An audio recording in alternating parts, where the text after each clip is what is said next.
Hey, this is Steve Bloom, and you are listening to the Geekcast Radio Network.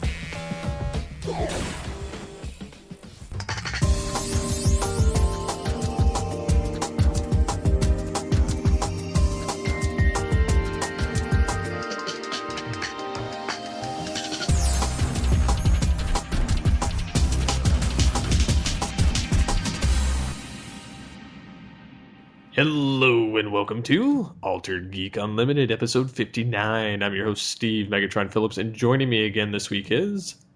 Michael Booth Ninja Powers. And like the Birdman, Dodd! I'm dramatic, you know. Of course. So what's up? Well, today's been a good day. I decided to try out Marvel Infinity, the game that's based around Disney, basically Disney's version of Skylanders. Isn't that just Disney Infinity 2.0? Yeah, and you know what? These things are like crack. I bought all the Guardians of the Galaxy and all the Avengers. I may have a problem. I did that with really Skylanders. Cool. I couldn't get into that because they the one thing I knocked them for was locking Mr. Incredible behind buying the starter pack. Mm-hmm. And I really wanted I had no interest in the game, but I wanted the figures. But I wasn't willing to buy the full game just to get Mr. Incredible. The thing I'll say about Skylanders versus that is at least you can get the figures separately outside of the starter pack. Yeah, I was surprised they would give you Iron Man in the starter pack for this, but I can't. But then again, in retrospect, I can't really say that because he's super popular. I got sent this today from the PR company that represents Microsoft. If I hadn't got the starter kit, I don't know whether I would have went out and paid it myself. But I found out there was a starter kit you could get from Best Buy, I think it was, and you got all the Avengers in one set. I wish I got that one, though. But still, though, this thing is really cool. I got, I'd say my favorite figure probably so far is Rocket, Raccoon, and Groot. Because they'll be the hot figures to find this year, I think. Because Guardians is popular everywhere. Yeah, I haven't been paying much attention to this. I'm honestly surprised that that movie made that much money this year. I'm honestly surprised. I'm not that surprised given that it was, well, no, actually, I'm not that surprised. This year was starved for good movies. Yeah, like there wasn't a whole lot this summer that I really saw either. I mean, I really wanted to see Planet of the Apes. I just didn't get around to it, unfortunately. Ninja Turtles was okay. Yeah, I'm of the same opinion. And Transformers 4 was like being stabbed in the ear with a screwdriver. Yep. I'm trying to think of what else.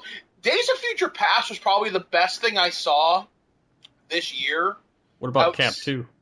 And Cap 2, yeah. Those are the two top movies I saw this year. I can't think of what I saw earlier in the year, because that's how not memorable this year has been. Which, that really sucks, because there was no big animation movie this year either that I really gave a shit about. Nope. Because there was, what was it, Planes, Fire, and Rescue, and that was in theaters for what, like a week? Yeah, Lego movie. Yeah, okay. That was awesome. Everything is awesome. That was so annoying.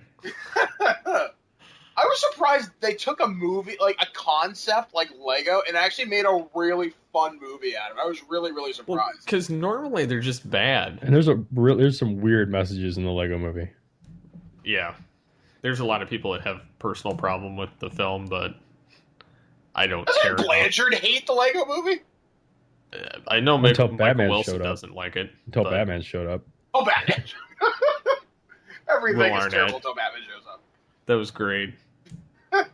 And voiced by Will Arnett, man, that was amazing. He's like, it comes in black or really, really dark gray. The one thing I after watching the Lego movie so many times at home on my own accord because I don't have kids, was that I don't know if I said this before, but I know I tweeted it out. I would love to see a kind of, not necessarily like a remake, reboot of the Adam West Batman, but I would like to see a TV version. Episode? Well, I would just like to see a TV, like a live action TV version that's kind of like the campy Batman with like Will Arnett as Bruce Wayne Batman, and maybe bring Adam West back as Alfred. That would be actually kind of fun to watch, actually. One gag I would do is have Will Arnett clear his throat, and for a second it's Kevin Conroy, and then he goes, "Oh, sorry, that happens sometimes." Yeah, that I think would be a great little throwaway gag. Yeah, but that would be funny. I think that would be. I would watch that. I would definitely watch that show. So Warner Brothers, if you're listening, make it happen. Hopefully. So yeah, this is the first episode since coming back from GrandCon. How was it? I had a lot of fun. I know we had a better turnout on Sunday than we did on Saturday, but that's because... That's good to hear. Well, what happened was we kind of learn every day that we go. And so like this year we came prepared with more stuff to give away and stuff like that, but we didn't have anything to like draw anybody into the table to like engage us in conversation. So Sunday it was the Off the Cuff crew was there, but we still, we were representing Geekcast Radio. We had Joe from Off the Cuff bring in all of his video game controllers. And nice. He dumped them out on the table, and people would just come up and play with them. And we started just doing an impromptu poll, like, what's your favorite video game controller? So we have all those stats for this week's Off the Cuff. Oh, nice. And I don't even know what they are because my wife and I got kicked out of the hotel at noon. So, and then Danner's kid got sick, so he had to leave. So Joe was there manning the booth by himself. But he gave away all the CDs. Oh, nice. All the brochures. And yeah, it got a lot better when we had stuff for people to like, bring them over. Yeah, the thing is like when you're there, everyone's got like artwork, and Joe had artwork in fairness, but not anything that like there wasn't anything really there that like brought anyone to us. And everyone else has like artwork, or you're a comic book illustrator, or you've got a board game to show off. So there's things for people to look at and ask questions about and engage with you about. So when we brought the controllers on Sunday, that completely turned everything around. I wish I'd been able to stay for more of it, but yeah, it's all right. I knew things were picking up because as soon as we, even the vendors like all came over and talked to us as soon as we dumped the controllers on the table, before the doors actually opened on Sunday. So. Oh, wow. Now I don't know how much of that is going to result in direct traffic, but people were, at least as far paying as attention. Yeah, people were paying attention, and they were also asking, us for our gamer tags and stuff like that on PlayStation Network and stuff. So we have enough people to go do the Vault of Glass, right? Oh, I have enough people already. Oh, take me through. I just don't have enough people we aren't high enough like level to do it. So. I'm grinding. I'm so trying. Actually, speaking of comic conventions, answer me this, guys. How much cosplay did you see there? Not nearly enough. It wasn't, I guess, from what I was reading, because Mark McKenna was there.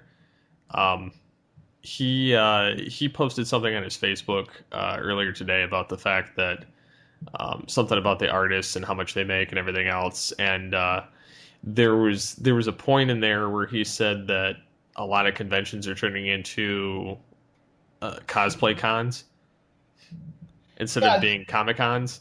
And he said this one was definitely heavily board game centric, which I understand it's going to be comic and board game centric, but I feel like there wasn't enough comic book influence in the convention. It was I would say good 80% board game and like hobby basically. Yeah, and then basically there was very little comic and artist stuff in there, and I guess at his panel or the cosplay panel there was a lot more people that we didn't see walking around the floor, that were hanging out there because of that purpose, that came pretty much solely for that, because he said he didn't see that many at his booth, but when it came to that he saw a ton. Now the main reason I bring that up is my agent is a woman named Denise Dorman, and she's the wife of Star Wars artist Dave Dorman, the guy who does used to do the really cool covers for Dark Horses. Basically anything that was painted in Star Wars was this guy's work. And she wrote a blog, I think it was on bleedingcool.com. I posted it on my Facebook the other day. And it talked about comic conventions are becoming more cosplay conventions, and it's hurting artists. And that's what he was saying. Yeah, and I would love to get your guys' opinion on that, because I do a lot of fan conventions as a guest. Like, I've done Con Bravo, I've done MagFest, I've done PAX East a couple of years. And it's kind of funny how many cosplay people you do see there.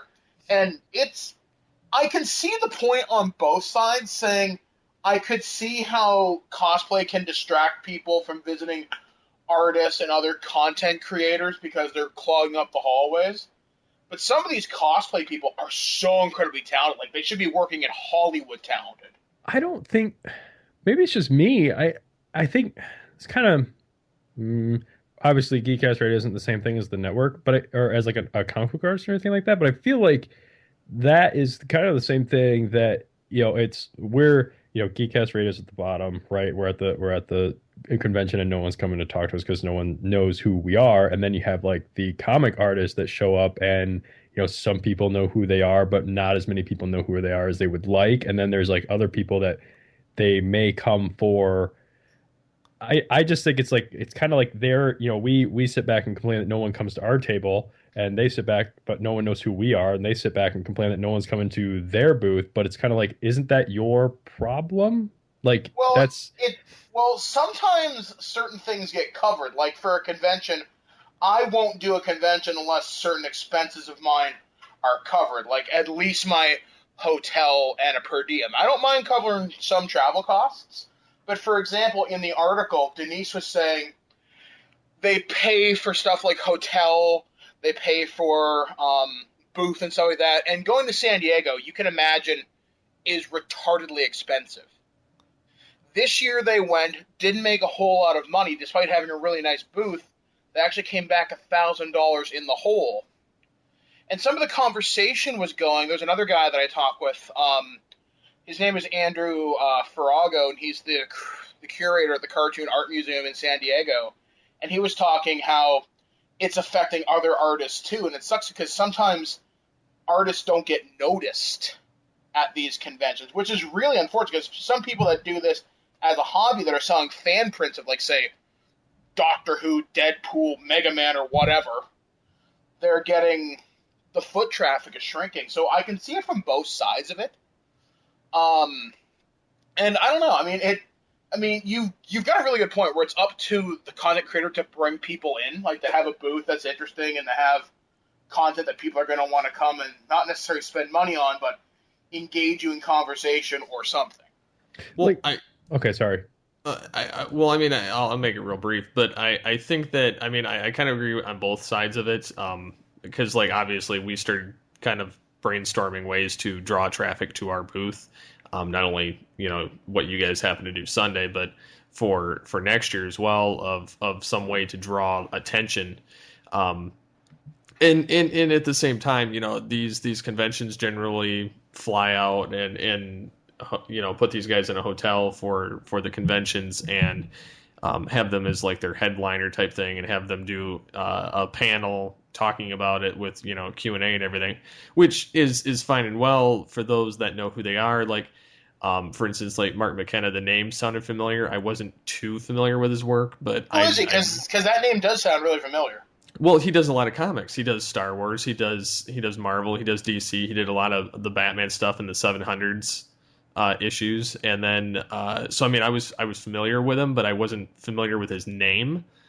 So, but and then seeing all the awesome stuff that he had at his booth, but at the same time there wasn't a whole lot.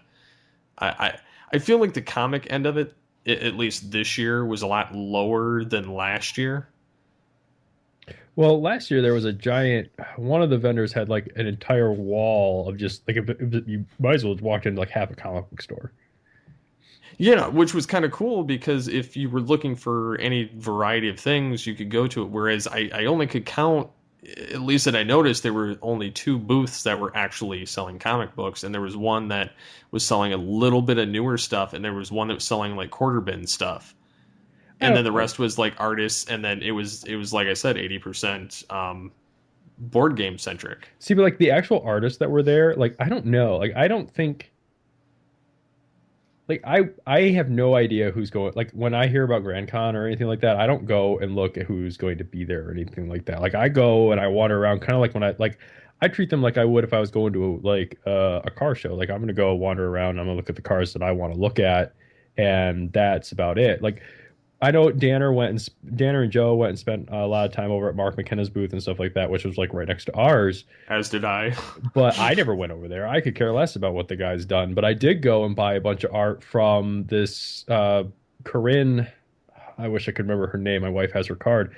I went and bought, $40 worth of artwork from her because I liked her art. Like her art caught my eye, but his art just looked like generic comic book art, and I can see comic book art anywhere I want to see it. Like I've heard this before, like on many different places, especially after cons, about how people go out there and they lose money on stuff like that. But I think the way that it might come down to the way that people are like maybe consuming media. Like, do you actually need to go to a like Comic-Con to buy a comic when you could probably go to your local comic book store and get it for a lot less?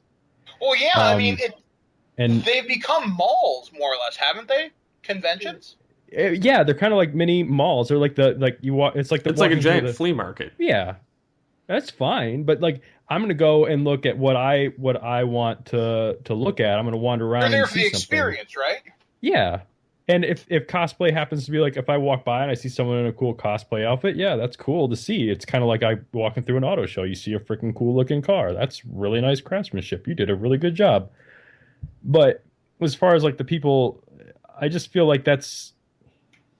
Maybe if you're, I guess maybe if you're going, you should kind of know who's going to be, like what kind of, you should kind of pay attention to the overall, the vibe that the convention's trying to portray beforehand. Yes, like if they call you up, and again, this is GrandCon's problem, not necessarily like the artist thing, but in this case, it's kind of like, should Mark McKenna maybe have looked at the lineup that GrandCon was booked, like how heavy was it board game to comics, and if you're two comic book guys going there and the rest of them are all like board game retailers and creators and stuff like that, maybe you shouldn't go.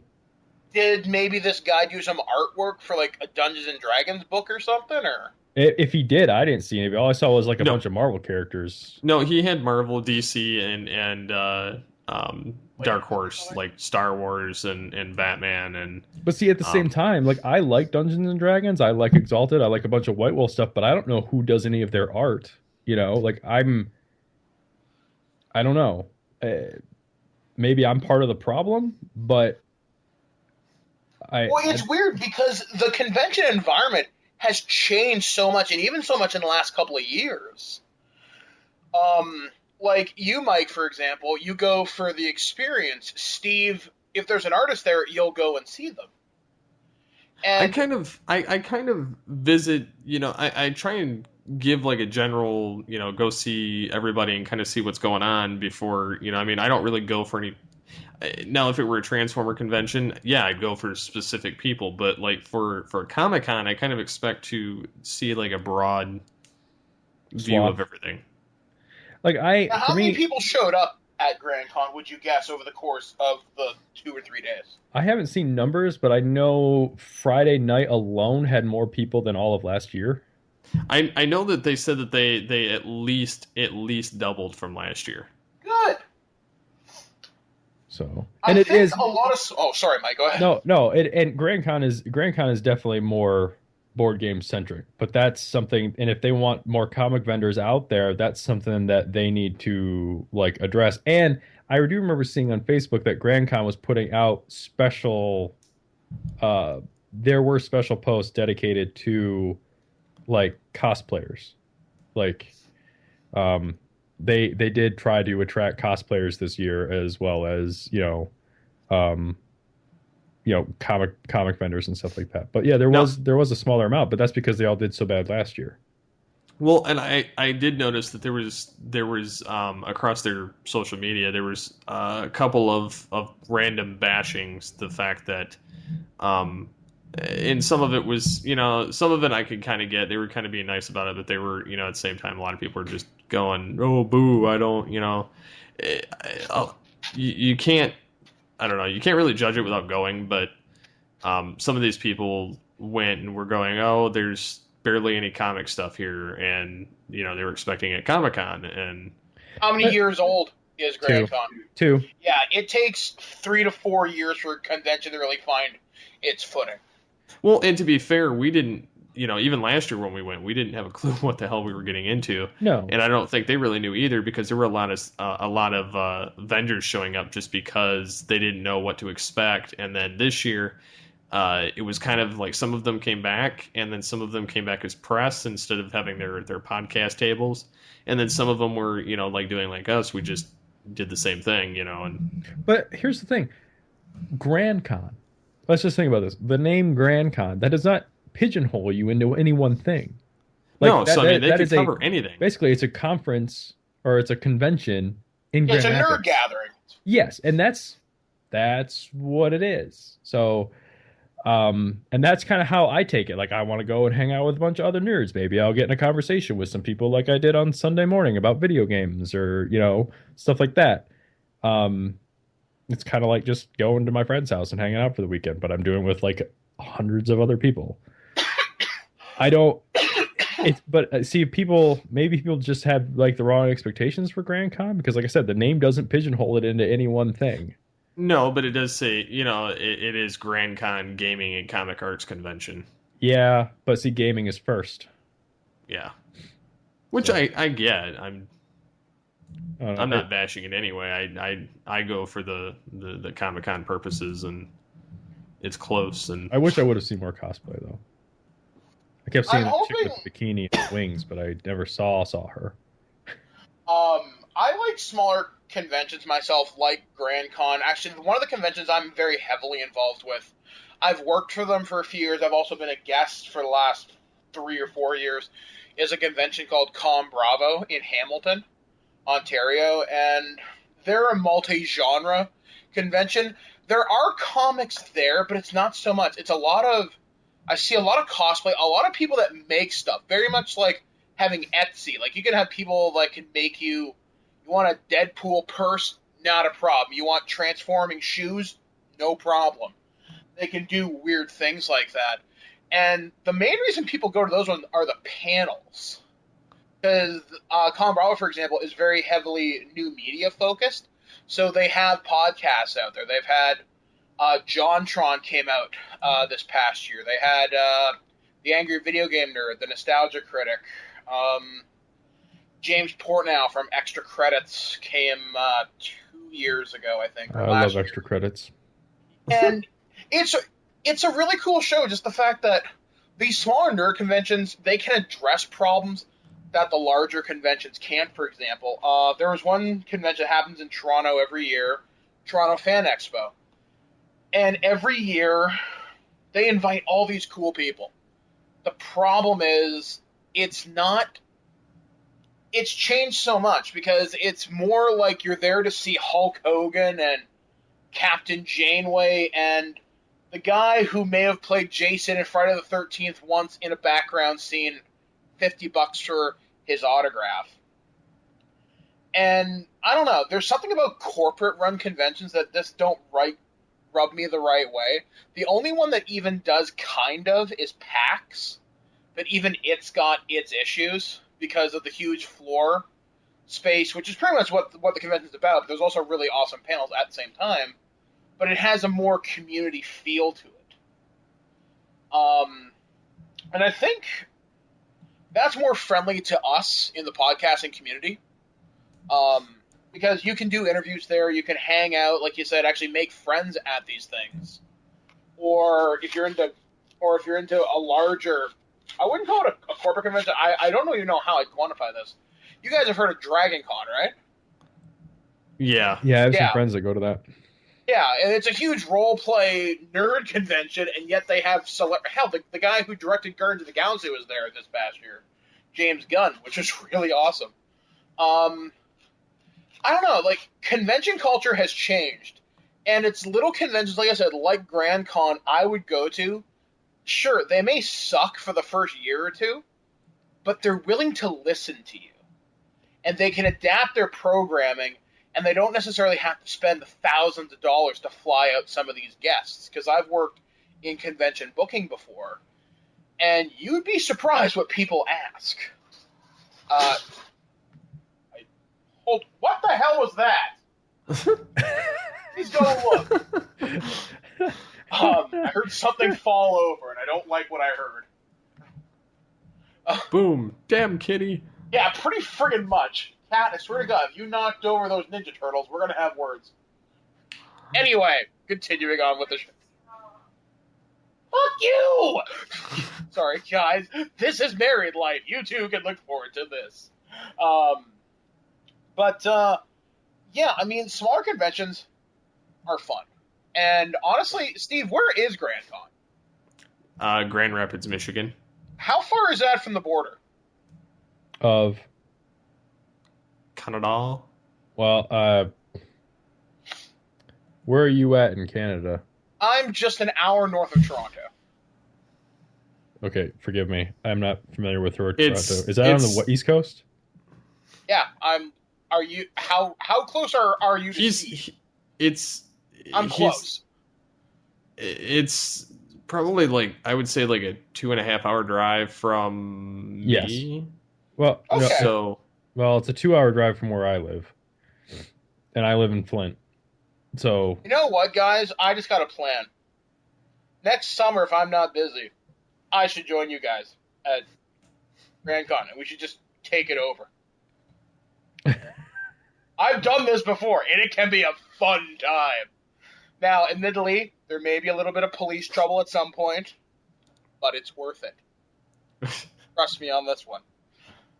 But that's the cool thing, though. Like, with these large conventions, sure, you can have elevator parties, and that's a guaranteed way to piss someone off, I might add. But, I don't know. One of the things that I've kind of found recently with some of these conventions is, like, I want to go back to this, like, earlier point, because you guys were talking how GrandCon, for example, didn't have a whole shit ton of comics there. Yet you go to a large convention, let's say a Wizard World or something, and it's a lot like we discussed, a pop-up flea market. I don't know. There's something very wrong to me about going to a convention and paying 30-40% extra on top of something to get it, just because it's at a con and it might be rare or whatever. But I don't see too many people walking away conventions with deals unless it's like a Sunday afternoon before they pack up and they don't want to take it with them. yeah. Like, I've known people who go to conventions and they'll blow $5,000-$6,000. And I go to a convention, I have a budget, and I feel like an asshole for saying this, but I'll go with a budget of around $1,500. And I don't know why I do that. Because usually I end up coming home with like at least $1,100, at least. I don't ever go planning to buy anything. It just kind of happens. Yeah, so I don't like go. And see, that's the thing. Like, I am very like, I like a lot of the geek stuff, but I'm very peculiar about what I will grab, because when I'm looking at something, I'm like, how does this? Kid you guys not. When I'm looking at something, like I literally am thinking, how does this look on display in my family room? Like, how does this fit into? Because I'm very crazy with that stuff. I will not, my entertainment center, it's an IKEA entertainment center, and I dismantled parts of it so that it would look right to my eyes, like, so it would not be offensive to me. And so when I'm looking for stuff to buy, I'm looking, even if it's like something I'm really passionate about, I seriously sit back and think, is this going to be work? Will this work? Will this be offensive to me, to my senses in my house? Even though it could be something that I really, really like. Will it be offensive with, like, well, my decor, we'll just say it, because that's what it is. And if I think it would be offensive to my decor, I won't buy it. But this one, like I said, we ended up buying a bunch of artwork from this lady, and because I think it looks really good, and I think it would be just fine putting some frames and hanging up on my wall. But I didn't see a whole lot of that. But at the same time, there wasn't as many people with like the trinkets. Um, one of the things that I think almost last year might have been a little more flea market-ish than this one. Because there was a guy that showed up last year that had vintage He-Man stuff, He-Man figures. And I was hoping he'd be there this year so that there was one He-Man figure that I wanted to buy for my mom. It's a long story, but it has to do with the fact that when I was a kid, she worked at Toys R Us and she bought me all the He-Man figures. And anyway, she always has this embarrassing story that she tells about me and my He-Man figures. And I wanted to buy the figure for her that is what the embarrassing story is about. But I didn't do it last year. But I wanted to do it this year, but the guy didn't show up, so I couldn't buy it for her. And I was kind of bummed about that. But maybe he didn't make enough money to warrant coming back out, Now, And question for you, Mike. What figure was it? it was I always say the name wrong. Telia? Oh, yeah. Now, do you want the figure loose or on card? It doesn't really matter to me. Let me look around in my extras bin. I might have one. Like the story, because everyone's gonna want to know the story is now. Basically, You gotta tell us. when I was a kid, my mom worked at Toys R Us, and she was pregnant with my sister, but she still worked at Toys R Us. And she'd always go through all the boxes, the shipments when they came in, and she would buy me the figures. So I had all the He-Man figures, and like a kid, I'd go outside and play with them in the yard. And my mom knew all the figures just like I did, and she expected me to take just as good a care of them as she did.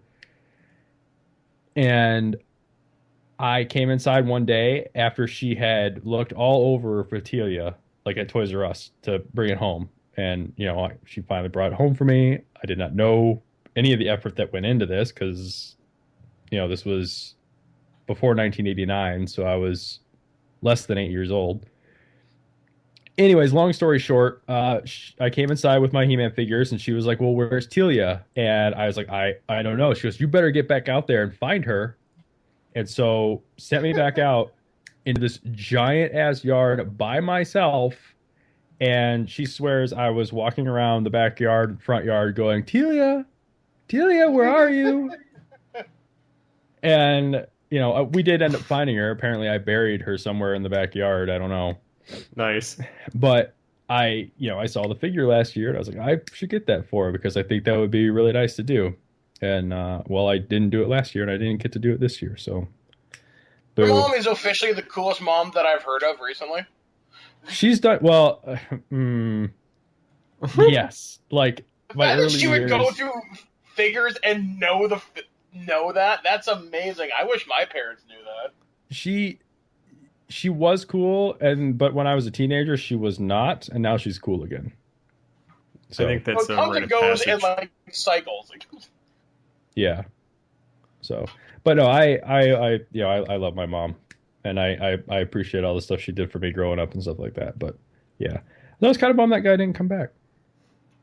Yeah, there was a lot of things I was kind of hoping that would happen, and then I think we had last year more people stop by our booth, but I think it was also because we were kind of right on the outside of the doorway.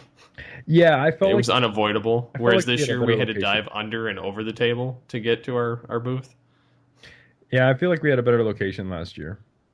I feel like we kind of got screwed a little bit this year with the location of it. I mean, it wasn't that it was bad. It was the fact that it was a pain in the ass to get in and out to the thing. Plus, we were kind of smack in the middle of two different things, and the one people kind of glossed over, and then the other one people stopped by more so because it had to do with the cartridges. But see, that's what gave me the idea to bring the controllers. People were stopping by and checking out those NES cartridges they had made into flasks.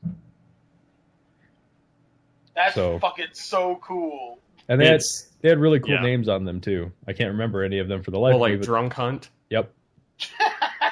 They redid the 8-bit control. Well, what it was is the controllers, or not the controllers, the cartridges were the classic NES, but made out of food plastic, so it was perfectly safe.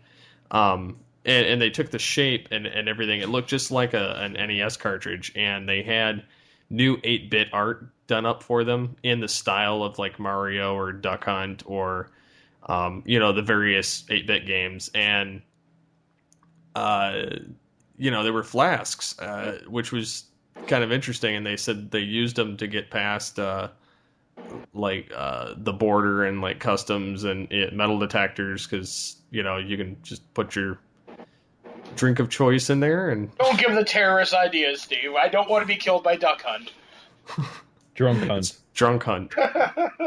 They also had the gold Zelda cartridge too, which was an exclusive for the convention. They don't sell it online. That's really cool, especially when conventions do exclusives like that. And that's another thing too. A lot of conventions do that. Like, I know for Fan Expo we have exclusive comic covers, and there'll be an exclusive convention toy. The worst offender for this is San Diego Comic-Con, as I'm sure you all well know. Mm-hmm.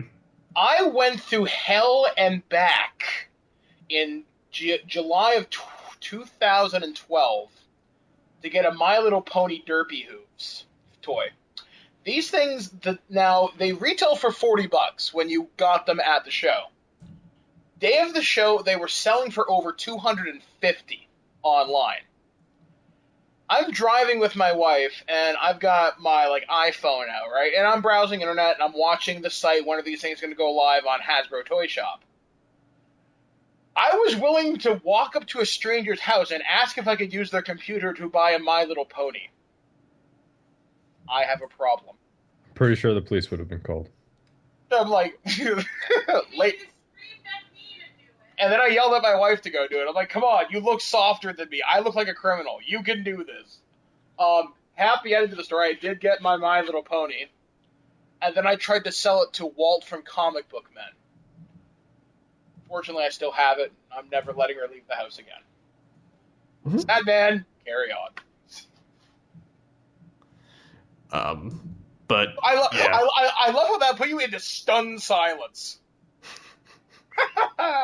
Things you don't know, Steve. I think we've beaten that topic with a shovel, but it was very enlightening for idea-wise. So do we want to do a little bit of random news and then close it out? Certainly. Alrighty. Have you guys seen the Charlie Sheen wanting to return to 2.5 Men? Couldn't care less. How's he gonna come back as a force ghost or a zombie? Yes. I don't see how that's even possible. Because they burned his he was ashes. Well, I don't know. But Blanchard was kind of joking. He says, so they cancel his other show and he comes back. But it's actually because they're hitting the 100-episode syndication mark and they're closing it out at that. So I think it would be great if somehow the 2.5 Men pulled a Happy Days, and or something like that, it was all a dream, or 2.5 Men is actually Quantum Leap or something. It'd be something really, really messed up. It'd be amazing. I think Charlie Sheen should totally come back. I'd love to see them try and explain that. That would just be crap. He'd wake up from a serious hangover. Whoa, that sucked. Yeah, I dreamt I was Ashton Kutcher. What the hell? Yeah, I don't know. I thought it was the most retarded thing, but I still felt it was goofy enough to mention. I'll leave the TV talk because some of us may not have seen it. They're both good, that's all I'll say. I doubt it. Anyways. Have faith, my son. Well, it's weird because Jeremy on the site reviewed Gotham and he gave it a 1 star. Oh. He called it fan fiction gone wrong, and he's saying that they all phoned in their characters, which I think it's too early to give it that kind of a beating. You got to give it at least 5 episodes. Nope. Well, 2. and that's it. Everyone gets 2. I said I'll give it till mid-season, because that's usually the telling point if it's going to keep me or not. because by then there should be plenty going on that I shouldn't be worrying about. Who the hell's this? What's going on here? Blah blah blah. It should already be hitting the ground running by then. So, or it could pull an Agents of S.H.I.E.L.D. because it didn't get good until after the midseason. But the thing is, there's nothing to pull from for this. That's true, and it's going to rely a lot on heavy, good character writing, because the fact that it's a Batman-less Batman show, they've got their work cut out for them. I'm excited to see what they do with all the characters, with Gordon and Bullock and Cobblepot and Enigma, and so I'm looking forward to seeing what they're doing, but I don't want to like put all my faith in it right away. But I wouldn't give it a 1 star either. Yeah, I see. That's the thing. It shouldn't be a review of the TV. I'm looking at it. I'm not reading his review. I'm just looking at the way it's worded. Review of Gotham TV series. It should not be review of Gotham TV series. It should be review of the Gotham pilot. Yeah. Like, now that aside, Dodd, I don't know if you've ever heard anything that I've said about TV, but I usually give everything 2 episodes. Okay. Regardless, because I feel like the first one, more often than not, in all the TV I've watched, the first one is almost always a pilot. It's literally labeled pilot. And a lot of times in the second episode, you will see complete changes in characters. Sometimes you'll even see some people like recast. Yep. And so that's why I always give it 2. And I won't immediately drop a show after 2. I have 3 distinct categories. After 2, I'll either file it into I have to keep watching this, or I'll file it away into what I call a train wreck, which means I can't stop watching it. I have to see where it's going to go. Shows that have fallen into this category but rebounded include Arrow. Arrow was immediately a train wreck because the first half of that season, actually almost up until they found out they were renewed for a second season, it was trying too hard. And then after they were renewed, it really came into its own. I'm trying to think of another show that was like that. The Walking Dead was like that for me. Yeah, because the second season was crap, but that pilot for the first season was amazing. I didn't like the first season at all. I liked it starting with the second season because I feel like that's when it's kind of broke away and started doing its own thing. But that's a whole other thing. Fair enough. Yeah. So, and then the third one is just outright cancel. Like I cannot do this. Shows that have fallen into that were The Ringer, which was bad. Or was it Ringer? The one with Sarah Michelle Gellar. Yeah. Yeah, there was The Ringer. Shit My Dad Says. I'm surprised that got. I stopped watching that like 5 minutes into the episode. I was like, nope, we're done. So those are like the 3 categories something will go in. I don't think Gotham is going to be, I'm not watching this again. I think it will end up being a train wreck. And I'll keep watching it and it may end up getting better. But I feel like I'll have a better idea after I actually watch it, which I have not done yet. What I do with TV, and I've only done this since the last couple of years, I give it the DVD treatment. Which means, in my opinion, you give a show 5 episodes. Why 5? Because that's typically the amount that fit on your average DVD. If I don't care after 5 episodes, see you later. Maybe I'll watch it on Netflix when I'm home and near dead. And you're kind of on as background noise. Yeah, and I hope Gotham doesn't fall into this category. It's still too early to tell. Yeah, like we'll know more by mid-season for sure. Yeah, I mean, it'll be interesting. Like I don't have enough to say about it because I haven't seen it, and I meant to, and I completely forgot to do that. I have class every night until 9 o'clock now, or Monday and Tuesday, so it makes it difficult for me to watch all my shows. So torrents and DVRs it is. I just got Agents of S.H.I.E.L.D., so I can watch that to review later. Oh, the other reason I'm so forgiving with my TV watching, I have the 3 categories that I do, is because I work a 15-hour shift at the movie theater and a 17-hour shift at the movie theater. Jesus. So I have a lot of time to watch TV, and I have a lot of time to fill the void. So that's why I won't just axe a show. Like I will have train wreck shows, so I can just have something to fill the void. So, Anyways.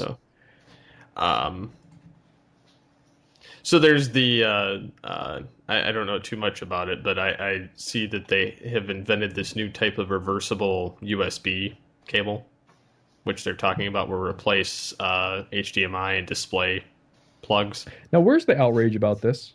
Where is the outrage over USB announcing a new freaking Yeah, I don't want to cable? buy new cables. No, but And it's supposed to be reversible. Like it's supposed to be the same end on both ends, and which essentially would make all of our flash drives, all of our ports, everything to do with the old drives obsolete. Well, I'm just the only reason we just got USB 3.0. Well, here's the thing. The only reason I brought that up is because my Apple fanboy is going to shine through here, I guess, if you can call me that. Most people do, unnecessarily. I don't consider myself that. I just like products that work. Everyone lost their shit when Apple came out with the Lightning connector. But USB has 4 different USB endings on them. I think there's 6 now. But they're so common and they're not expensive. Because I'm an Apple person too. And Yeah, I was I guess kind of pissed off about this too. I guess it's all about about what? The Lightning connector or the... Yeah, because I'm like, I have a million of basically the fat 30 pins? connectors. Yeah. And I bought 2 Lightning connectors. Cost me $50. You got taken. Yes, I did, and bent over. I go to Monoprice for all my cables. I just waited for them to come out with their Lightning cable. I went to Future Shop. Try Monoprice. Any cable you need, try Monoprice. I pimp Monoprice every chance I get. Any cable you need. In the show notes. But yeah, like I don't know. I guess I don't see how USB is any different than any other cable. I mean, in terms of like, why are there so many? I mean, it's interesting. It'll be interesting to see what it does because, as far as I know, these new cables will work with your existing USB ports. I haven't seen anything that says that they don't. All I see is something else that can break, though, because there's that the connector actually flip-flops back and forth. So I see a lot of cables breaking. So only time will tell, but it's got some advanced USB power delivery thing and 3.1 data and display port for audio video built in. So good, they're finally catching up with Intel's Thunderbolt. I won't be an adopter right away anyway. So, and then Marvel announced a Netflix-like service for their comics. I thought this was... Wait, I want to see this because I thought they already had this. I don't know. Blanchard posted about it the other day, so... Can you put I that... was not aware about it.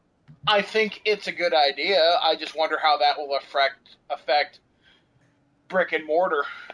Is it new comics or just like... Is it like just their back catalog? It or is it new says comics too? instant access to over 15,000 Marvel comics, This only is- $9.99 a month. This is not new. Okay. I didn't know about this, so it's interesting to me. I looked into this. Like, I was... When they first heard about it, it was... I think it was... This is not new. I don't want to say...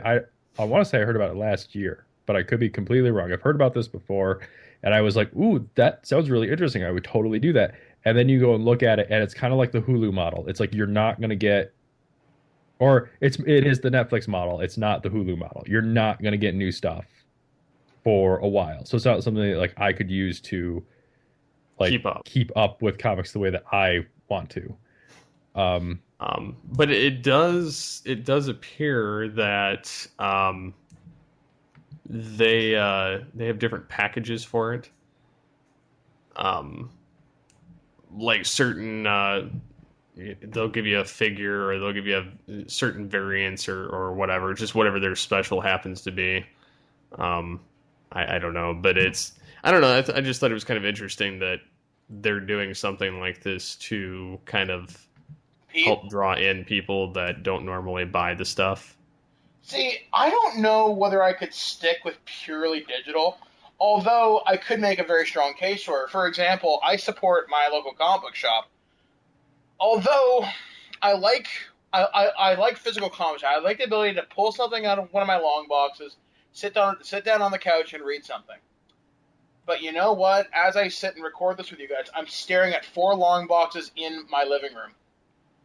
Physical comics are starting to take up space. And I wonder if I'm just going to have to get some kind of a tablet or some kind of like a Kobo or something and read comics that way. But I don't want to hurt my local store. Well, see, that's the thing. Because I know a lot of comics come with Loyalty versus the economy. Well, I know a lot of comics come with the digital comic, but that's still buying the physical copy, and you either have to pitch it or store it. Yeah. Man, I just wish there was. See, the whole thing with me and print, buying print on digitally, it's the same issue. I don't know if I have the same issue with movie. I have the same issue with video games. I don't have it with movies to a certain extent, and I don't have it with music. Movies, I feel like should be cheaper if I buy them digitally because they're not paying for packaging or shipping or anything like that. I feel like that should be the case. I feel like games should also be cheaper because they're not paying for the packaging or the storage space or anything like that, but that hasn't happened yet. And the same thing goes for comics. Like, I feel like you're not chopping down a forest to print off a magazine and you're not running giant machines anymore. Like, yeah, it's ones and zeros, basically. I don't know why you're still charging me $5-6 for an issue when it should be like $2. Because the overhead isn't there unless they're doing something astronomically wrong. But I feel like they're using both models to prop up one model, and that's fine, but that's keeping me from buying it. And this $10 a month thing sounds great, except for when you realize it's not the newest stuff. And what's really bad is that they show you the newest comics like up front. It's like, look, you can read this on your tablet digitally if you subscribe to this. But no, it's all the stuff that's behind it that you can read up to the new stuff.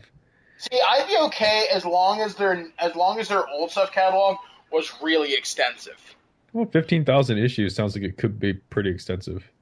Well, I want to know, are certain storylines going to be cut? Are we just getting the trade paperback versions of certain things? Like, are we getting the omnibus editions of certain things? Like, basically, if I'm going to have 15,000 back issues, do I have my choice in how I wish to digest them? Because certain comics may vary from format to format. For example, I think there's differences between The Walking Dead in its individual issues to the omnibus. There are little subtle changes, but I think there are little minor differences.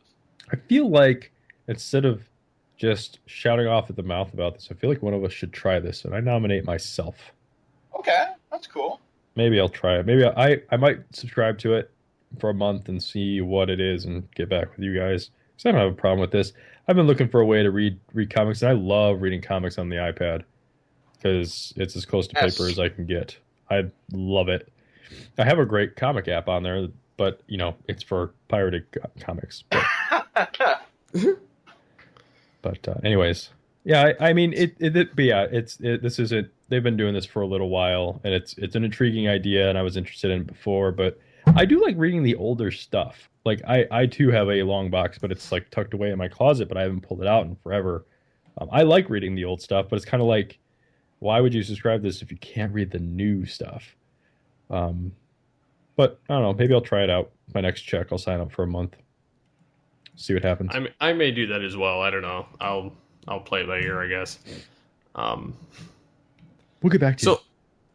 What's that? We'll get back to you guys. Yeah, we'll get back to you. So yeah, getting into a little bit of the comments from last week. There were comments about the Deadpool movie and people more or less bashing Fox already, or more or less saying that they're expecting Fox to screw it up. I don't think you could screw up a Deadpool movie. I don't really think so either. Hold on. I say that because, I mean, let's look at his first appearance, right? That was X-Men Origins Wolverine. Yes. Which was downright comical in its appearance. Like, I feel like there was enough goofy shit going on in that. Sorry. It's fine. That it could be considered a Deadpool comic. Like, I don't know. I feel like there's a certain you get a lot of leeway with a character like Deadpool. I think the fact that it's PG-13 may actually help it.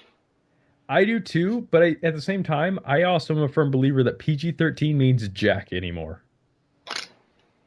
Yeah, because PG-13 means you can say fuck once. You can have as many gun battles as you want as long as you don't show excessive blood. Yep. So it all comes down to who is he fighting? If it's a bunch of robots, you're going to get all you want. But I don't know. I think like movies like The Dark Knight and some of the later Harry Potter movies, they show you that you can get away with PG-13. And if anything, the X-Men movies, X-Men Origins, no, First Class, and Days of Future Past show you that you can use the F-bomb in the best way possible. Yep. Yeah, like you save that for your punchline for something. Yeah. Fuck off. Like I imagine Deadpool using it where the bad guys have him cornered and he's like, "Oh fuck, dude," or something like that. You know what I mean? Or like they did in the minute and 30 some second preview clip. You know, where at the end he goes, fuck me." The problem is Exactly. I've never seen Deadpool by himself. I've always read the Cable Deadpool comics.